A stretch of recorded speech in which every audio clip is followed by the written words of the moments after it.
రోజుల తర్వాత ఇది అలవాటే కాదు అనుకుంటాడని నేను నిర్దిష్టమైన డేట్ పెట్టుకున్నాను.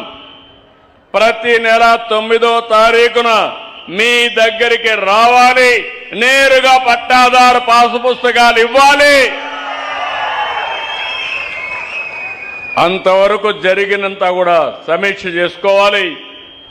జరగబోయేదానికి మళ్ళీ ప్రణాళిక అప్రమత్తం చేసుకోవాలని చెప్పి ఆలోచించి వచ్చాను. ఇప్పటికి 7 సార్లు వచ్చాను, అంటే 7 నెలలు అయింది. ఇంకొక 7 నెలల్లో పూర్తి చేయాలి. మా జయలక్ష్మి గారిని ఇప్పుడే అడిగా, 7,451 గ్రామాల్లో 32,22,346 పాసు పుస్తకాలు ఇచ్చాం. ఇది మామూలు పాసు పుస్తకం కాదు. ఎవడంటే వాడు ట్యాంపర్ చేయడానికి వీలు లేదు, ప్రింట్ చేయడానికి అంతకంటే వీలు లేదు. సెక్యూరిటీ ప్రెస్లో చేశాం. కరెన్సీ ఏ విధంగా అయితే చేస్తారో అలాంటి ఫీచర్స్ అన్ని పెట్టి ఎవ్వరు కూడా ట్యాంపర్ చేయకుండా చేశాం. ఇంకొక పక్కన పుస్తకం మీ దగ్గరుండి కంప్యూటర్ ఎక్కడ ఉంటే అక్కడ ట్యాంపర్ చేస్తే మీ పుస్తకం చెత్త పుస్తకం అయిపోతుంది, చెత్త బుట్టలో వేసుకునే పరిస్థితి వస్తుంది. అందుకే నేను ఆలోచించాను, టెక్నాలజీ ఉపయోగించాం. అది బ్లాక్ చైన్ టెక్నాలజీ.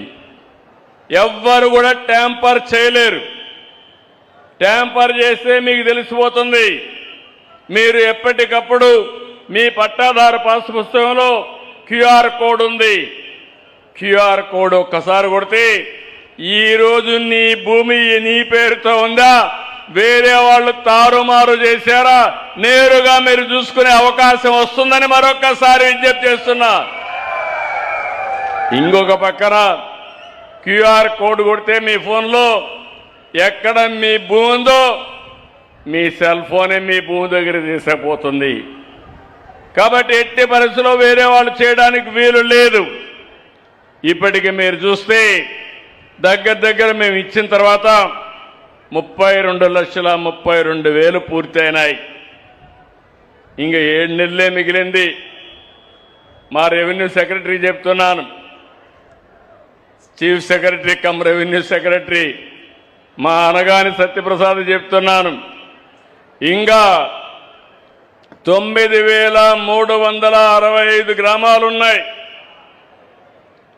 68,64,000 మందికి పట్టాదారు పాసు పుస్తకాలు ఇవ్వాలి. ఈరోజు కలిదిండిలో ఈరోజు ఇప్పుడే మీరు చూశారు, మేము మీ అందరికి కూడా పట్టాలు ఇచ్చాం. నేను చూస్తే సర్వే నెంబర్ 2OROR కింద ఈరోజు మీరు చూస్తే దగ్గర చాలా మందికి ఇబ్బందులు వచ్చాయి. ఈ గ్రామంలోకి వస్తే దగ్గర 6 రకాలైనటువంటి కలిదిండిలో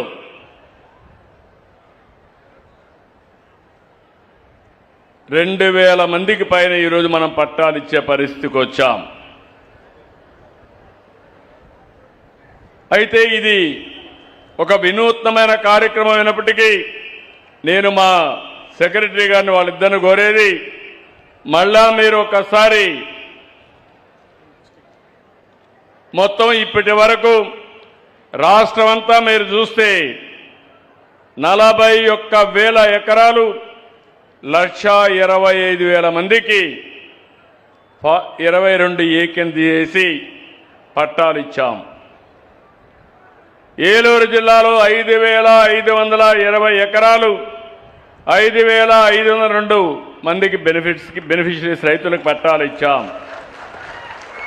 ఈ కైకల్లూరులో 2,838.60 ఎకరాలు 1,848 మంది రైతులకు ఈరోజు పట్టాలు ఇచ్చాం. 5 జీవోలు ఇష్యూ చేశాం. ఇది ఒక చరిత్ర. అయితే ఇక్కడ మా ఆఫీసర్ సత్యప్రసాద్ గారు, సాయి ప్రసాద్ గారు ఇద్దరు ఆలోచించుకోవాలి. మీరు చేసిన పనికి అభినందనలు. చివరి వ్యక్తికి న్యాయం జరిగే వరకు 68 లక్షల మందికి పట్టాలు ఇచ్చే వరకు మిమ్మల్ని వదిలిపెట్టనని మరొక్కసారి వారిద్దరికీ గుర్తు చేస్తున్నారు. ఎందుకంటే ఇది ఒక పవిత్రమైన కార్యక్రమం.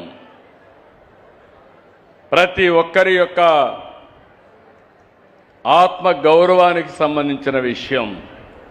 ఒకరిద్దరు చెప్పినప్పుడు చాలా బాధేసింది. భూమి ఉంది, అమ్ముకోలేకపోయాను, తాకట్టు పెట్టలేకపోయాను, రుణం తీసుకోలేకపోయాను, పిల్లల పెళ్ళిళ్ళు చేయలేకపోయాను. అంటే ఆస్తి ఉంది, ఇన్ని సంవత్సరాలు అనుభవించలేకపోయాం, సమస్యల పరిష్కారం చేయలేకపోయాం. ఈరోజు నాకు ఒక ధైర్యం వచ్చింది, సమస్య పరిష్కారం అయిందని వాళ్ళ కళ్ళు చూస్తే, వాళ్ళ ఆనందం చూస్తే నా జీవితం చరితార్థమైందనే ఆనందాన్ని కలిగిందని చెప్పి కూడా నేను మీకు తెలియజేస్తున్నా. అందుకే ఈరోజు ఇంకొక పక్కన 86 నుంచి లెగసీ రికార్డ్స్ అన్ని డిజిటలైజేషన్ ప్రారంభించాం. 1B, అడంగల్, డీకేటీ, ఏఆర్సి, ఇనామ్, సీలింగ్ అన్నీ కూడా క్లాసిఫికేషన్లు పెట్టి అన్ని డాక్యుమెంట్లు, లింక్ డాక్యుమెంట్స్ అన్నీ కూడా ఆన్లైన్లో ఉంటాయి, బ్లాక్ చైన్లో ఉంటాయని చెప్పి కూడా నేను మీకు తెలియజేస్తున్నా. ఇప్పటికే 9 లక్షల మందికి మెటేషన్ ఇచ్చాం, ఆటోమెటేషన్కి చాలా మందికి ఇచ్చాం. కొత్తగా మీరు చూస్తే వారసత్వ భూములన్నీ మీరు మీ పిల్లలకి ఇవ్వాలన్నా, మీరు మీ వాళ్ళకి ఇవ్వాలనుకుంటే, కుటుంబ సభ్యులకు ఇవ్వాలంటే 10 లక్షల లోపలుంటే 100 రూపాయలు, 10 లక్షల పైన ఉంటే 1000 రూపాయలు ఛార్జ్ కట్టి దర్జాగా వారసత్వం యొక్క ట్రాన్స్ఫర్ మీరు చేసుకునే అవకాశం ఉంటుందని చెప్పి కూడా నేను మీకు తెలియజేస్తున్నా. ఇంకొక పక్కన ఈ సమస్యలన్నీ మనం పరిష్కారం చేసుకున్న తర్వాత నేను ముందే చెప్పాను, టెక్నాలజీతో కూడా పెట్టాం. ప్రతి ఒక్కరి భూమి ఎవ్వరు కూడా ట్యాంపర్ చేయకుండా ఈకేవైసీ పెట్టి మీ సమక్షంలో సర్వే చేశాం. మళ్ళీ ప్రూఫ్ ఆఫ్ కాన్సెప్ట్ తీసుకొచ్చి మీరు చూసిన తర్వాత, మీరు సంతకం పెట్టిన తర్వాతనే పుస్తకాన్ని ప్రింట్ చేశాం. పుస్తకం ప్రింట్ చేసిన తర్వాత గ్రామ సభలు పెట్టి అందరి సమక్షంలో మీ అందరికి ఇమ్మన్నా. ఎందుకు ఇమ్మన్నాన్ని మీరు ఆలోచిస్తే, ఎక్కడ రహస్యంగా ఇచ్చినా అవినీతి జరుగుతుంది. దగ్గర 1 కోటి మందికి పట్టాలు ఇచ్చేటప్పుడు 1 రూపాయి అవినీతి లేకుండా చేయాలనే ఏకైక లక్ష్యంతోనే ఇవన్నీ చేశాం. దీనివల్ల భూ సమస్య